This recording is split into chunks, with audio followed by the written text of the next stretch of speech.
सभी को सुप्रभात। मैं आपके सामने आज एक वीडियो शेयर करने जा रहा हूं और इस वीडियो में हमारे देश में अंग्रेजों द्वारा किए गए सामाजिक, धार्मिक या जो राजनीतिक सुधार उनके द्वारा किए गए वो इस वीडियो में बताया गया है। और यदि आप इस वीडियो को देखेंगे जैसे मुझे महसूस हुआ, तो मैं ये सोचने लगा कि यदि ये सुधार जो अंग्रेजों द्वारा हमारे देश में किए गए अगर वो नहीं किए जाते तो हमारे देश की क्या दशा होती, ये इस वीडियो से पता चलता है। क्योंकि जो शूद्रों के साथ, जो नीची जाति के लोगों के साथ उस समय व्यवहार किया जाता था, जो ब्राह्मणों के द्वारा, और उस समय जो ब्राह्मणवाद हमारे देश में फैला हुआ था, अगर वहां पर सुधार नहीं किए जाते तो हमारा देश बहुत ही पिछड़ा होता। और अगर आप हिस्ट्री को पढ़ेंगे तो उसमें आप पाएंगे कि जो राजा राम मोहन राय जी थे, दयानंद सरस्वती, इन लोगों का जो उद्भव हुआ समाज सुधार का, समाज सुधार के लिए जो इन्होंने कार्य किया, यह अंग्रेजों द्वारा किए जा रहे जो हिंदू धर्म में कुरीति पाई जाती थी उनका विरोध अंग्रेजों द्वारा किया जा रहा था। जैसे बाल विवाह और सती प्रथा, छुआछूत और बहुत सारी बातें। तो ये अंग्रेजों द्वारा जो विरोध किया गया कि ये चीजें गलत है, जो मानवता की नजर में भी और ईश्वर की दृष्टि में भी ये गलत है, तब इन महापुरुषों की नींद उस समय खुली। इनकी नींद टूटी नहीं तो ये लोग सोए हुए थे और बहुत सारी बुराइयां हिंदू धर्म में पाई जाती थी। तो अंग्रेजों ने उनका विरोध किया। और साथ ही साथ इस वीडियो में बताया गया है कि बहुत सारे कानून जो गरीब लोगों के लिए उन्होंने बनाया, जो छुआछूत था, जो अस्पृश्यता था, जो ऊंच नीच की भावना थी, और जो छोटी जाति के लोग हैं वे मंदिर में नहीं जा सकते थे, उनको बलिदान कर दिया जाता था। तो इन सब के विरोध में अंग्रेजों ने कानून बनाया और इन सारी चीजों को उन्होंने दूर किया। तो इस वीडियो के द्वारा आपको पता चलेगा कि किस प्रकार अंग्रेजों ने सुधार किया। लेकिन आज के युग में कुछ ऐसे लोग हैं जो अपनी स्वार्थ पूर्ति के लिए यह अफवाह फैलाने में जुटे हुए हैं, लगे हुए हैं कि जो ईसाई लोग हैं या क्रिश्चियन मिशनरी जो लोग हैं, वे लोग धर्मांतरण के द्वारा फिर से हमारे देश को अंग्रेजों की गुलामी में ले जाना चाहते हैं। तो यह जो उनका डर है वो जायज नहीं है। और ये जो इस प्रकार से दोष लगाया जा रहा है वह भी उचित नहीं है, क्योंकि परमेश्वर का वचन कभी भी ये शिक्षा नहीं देता है कि हम किसी को अपना गुलाम बना के रखें। परमेश्वर का वचन तो ये बताता है कि मानव जाति ने जो पाप किया या मानव जाति जो पाप की गुलामी में है वो कैसे पाप की गुलामी से आजाद हो जाए। और परमेश्वर ने जो मानव जाति को पाप की गुलामी से आजादी दिलाने के लिए प्रभु यीशु मसीह को इस दुनिया में भेजा, और प्रभु यीशु मसीह मानव जाति के पापों का बोझ अपने ऊपर उठा लिए, ताकि मानव जाति जो उस पर विश्वास करे, अपने पापों से मन फिरा या अपने पापों से पश्चाताप करे, उसको पापों से मुक्ति मिले। यही परमेश्वर की योजना है। परंतु ये जो अफवाह फैलाया जा रहा है कि अंग्रेज लोग फिर से हमारे देश में गुलाम करने की जो साजिश रच रहे हैं, यह बिल्कुल गलत इल्जाम है। यदि इस वीडियो को एक ऐसा व्यक्ति देखेगा जिसके अंदर मानवता है, जिसके अंदर इंसानियत है, या जो सच्चे परमेश्वर के स्वभाव को जानता है, तो हमारे देश में जो अस्पृश्यता, छुआछूत, ऊंच नीच की भावना पाई जाती थी और अंग्रेजों ने हमारे देश को इन सब बातों से आजादी दिलाई, तो ऐसा व्यक्ति उनकी प्रशंसा ही करेगा, क्योंकि अंग्रेजों ने बहुत अच्छे अच्छे काम किए हैं और हमारे देश में जो भावनाएं थी दलितों के प्रति, शूद्रों के प्रति, नीची जाति या ऊंच नीच में बांध के लोगों ने रखा था, उन सारी बातों से अंग्रेजों ने हमारे देश के लोगों को विजय दिलाई है। और अगर इस वीडियो में दी गई ये सारी इंफॉर्मेशन जो आप देखेंगे इस वीडियो में, अगर ये सच है, तो फिर कट्टरपंथियों द्वारा अंग्रेजों के विरोध करने की पोल खुल ही जाती है कि वे अंग्रेजों का विरोध क्यों कर रहे थे। और साथ ही साथ मैं आप लोगों से विनती करना चाहता हूं कि इस वीडियो को शेयर कीजिए, चैनल को सब्सक्राइब कीजिए, ताकि ऐसी और भी जानकारी आपको मिलता रहे और ये ज्यादा से ज्यादा लोगों तक ये जानकारी पहुंचना चाहिए, क्योंकि हमारा मकसद यही होना है कि जो सच्चाई है वो ज्यादा से ज्यादा लोगों तक पहुंचाई जाए। अंग्रेजों ने भारत पर 150 वर्षों तक राज किया। ब्राह्मणों ने उनको भगाने के लिए हथियारबंद आंदोलन क्यों चलाया, जबकि भारत पर सबसे पहले हमला मुस्लिम शासक मीर कासिम ने 712 ईस्वी में किया।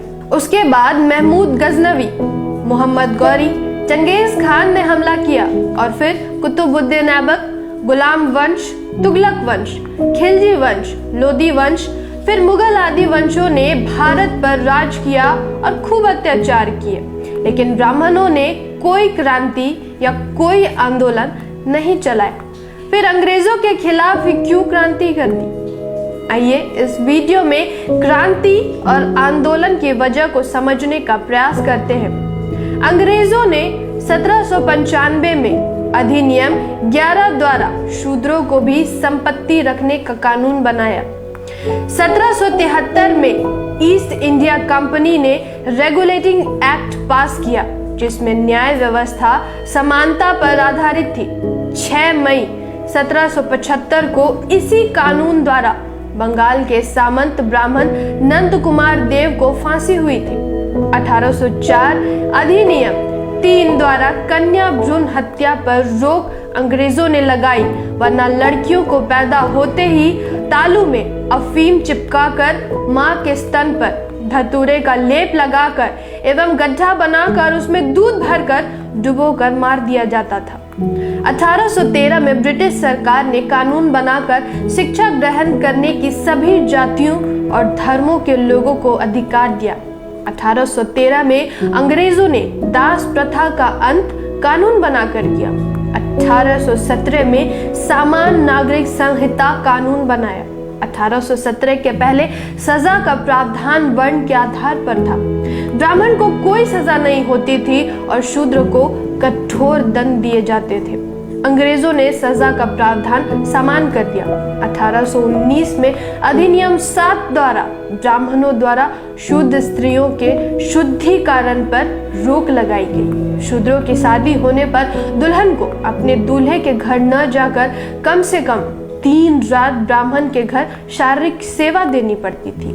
1830 नरबलि प्रथा पर रोक लगाई गई। देवी देवता को प्रसन्न करने के लिए ब्राह्मण शूद्रों, स्त्री व पुरुष दोनों को मंदिर में सिर पटक पटक कर चढ़ा देते थे। 1833 अधिनियम 87 द्वारा सरकारी सेवा में भेदभाव पर रोक अर्थात योग्यता ही सेवा का आधार स्वीकार किया गया तथा कंपनी के अधीन किसी भारतीय नागरिक को जन्म, स्थान, धर्म, जाति या रंग के आधार पर पद से वंचित नहीं रखा जा सकता है, नियम लागू किया गया। 1834 में पहला भारतीय विधि आयोग का गठन हुआ। कानून बनाने की व्यवस्था जाति, वर्ण, धर्म और क्षेत्र की भावना से ऊपर उठकर करना आयोग का प्रमुख उद्देश्य था। 1835 प्रथम पुत्र को गंगा दान पर रोक लगाई। 7 मार्च 1835 को लॉर्ड मैकाले ने शिक्षा नीति राज्य का विषय बनाया और उच्च शिक्षा को अंग्रेजी भाषा का माध्यम बनाया गया। 1835 को कानून बनाकर अंग्रेजों ने शूद्रों को कुर्सी पर बैठने का अधिकार दिया। दिसंबर 1829 के नियम 17 द्वारा विधवाओं को जलाना अवैध घोषित कर सती प्रथा का अंत कर दिया गया। देवदासी प्रथा पर रोक लगा दी गई। ब्राह्मणों के कहने से शूद्र अपनी लड़कियों को मंदिर की सेवा के लिए दान दे देते थे। मंदिर के पुजारी उनका शारीरिक शोषण करते थे। बच्चा पैदा होने पर उसे फेंक देते थे और उस बच्चे को हरिजन नाम दे दिया करते थे। 1921 को जातिवार जनगणना के आंकड़े के अनुसार अकेले मद्रास में कुल जनसंख्या 4 करोड़ 23 लाख थी, जिसमें 2 लाख देवदासियां मंदिरों में पड़ी थी। हालांकि यह प्रथा अभी भी दक्षिण भारत के मंदिरों में चल रही है। 1837 अधिनियम द्वारा ठगी प्रथा का अंत कर दिया गया। 1849 में कलकत्ता में एक बालिका विद्यालय JED बेटन ने स्थापना किया। 1854 में अंग्रेजों ने 3 विश्वविद्यालय कलकत्ता, मद्रास और बॉम्बे में स्थापित किए। 1902 में विश्वविद्यालय आयोग नियुक्त किया गया। 6 अक्टूबर 1860 को अंग्रेजों ने इंडियन पैनल कोड बनाया। लॉर्ड मैकाले ने सदियों से जकड़े शूद्रों की जंजीरों को काट दिया और भारत में जाति, वर्ण और धर्म के बिना एक समान क्रिमिनल लॉ लागू कर दिया। 1863 अंग्रेजों ने कानून बनाकर चरक पूजा पर रोक लगा दी। इस पूजा में आलीशान भवन एवं पुल निर्माण पर शूद्रों को पकड़ कर जिंदा चुनवा दिया जाता था। इस पूजा में मान्यता थी कि भवन और पुल ज्यादा दिनों तक टिकाऊ रहेंगे। 1867 में बहुविवाह प्रथा पर पूरे देश में प्रतिबंध लगाने के उद्देश्य से बंगाल सरकार ने एक कमेटी का गठन किया। 1871 में अंग्रेजों ने भारत में जातिवार गणना प्रारंभ की। यह जनगणना 1941 तक हुई।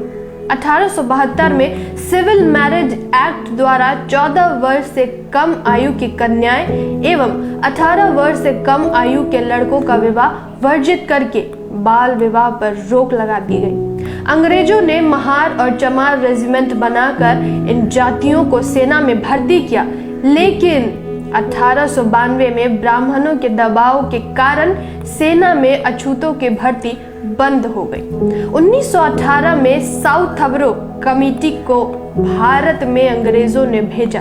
यह कमेटी भारत में सभी जातियों का विधिमंडल में भागीदारी के लिए आया था। शाहू महाराज के कहने पर पिछड़ों के नेता भास्कर राव जादव ने एवं अछूतों के नेता डॉक्टर अंबेडकर ने अपने लोगों को विधिमंडल में भागीदारी के लिए मेमोरेंडम यानी ज्ञापन दिया। अंग्रेजों ने 1919 में भारत सरकार अधिनियम का गठन किया। 1919 में अंग्रेजों ने ब्राह्मणों को जज बनने पर रोक लगा दी थी और कहा था कि इनके अंदर न्यायिक चरित्र नहीं होता है। अंग्रेजों के रहते 25 दिसंबर 1927 को डॉक्टर अंबेडकर द्वारा मनुस्मृति का दहन किया। मनुस्मृति में शूद्रों और महिलाओं को गुलाम तथा भोग की वस्तु समझा जाता था। एक पुरुष को अनगिनत शादियां करने का धार्मिक अधिकार है। महिला अधिकार विहीन तथा दासी की स्थिति में थी। एक औरत के अनगिनत सौतन्य हुआ करती थी। औरतें शूद्रों के लिए सिर्फ और सिर्फ गुलामी लिखा है, जिसको ब्राह्मण मनु ने धर्म का नाम दिया है। फिर 1 मार्च 1930 को डॉक्टर अंबेडकर द्वारा काला राम मंदिर नासिक प्रवेश का आंदोलन चलाया गया। 1927 को अंग्रेजों ने कानून बनाकर शूद्रों के सार्वजनिक स्थानों पर जाने का अधिकार दिया। नवंबर 1927 में साइमन कमीशन की नियुक्ति की, जो 1928 में भारत के अछूत लोगों की स्थिति का सर्वे करके और उनको अतिरिक्त अधिकार देने के लिए आया। 24 सितंबर 1932 को अंग्रेजों ने कम्युनल अवार्ड घोषित किया, जिसमें प्रमुख अधिकार दिए। 19 मार्च 1928 को बेगारी प्रथा के विरुद्ध डॉक्टर अंबेडकर ने मुंबई विधान परिषद में आवाज उठाई, जिसके बाद अंग्रेजों ने इस प्रथा को समाप्त कर दिया। अंग्रेजों ने 1 जुलाई 1942 से लेकर 10 सितंबर 1946 तक डॉक्टर अंबेडकर को वायसराय की कार्य साधन काउंसिल में लेबर मेंबर बनाया। लेबरों को डॉक्टर अंबेडकर ने 8.3% प्रतिनिधित्व दिलवाया। 1937 में अंग्रेजों ने भारत में प्रोविंशियल गवर्नमेंट का चुनाव करवाया।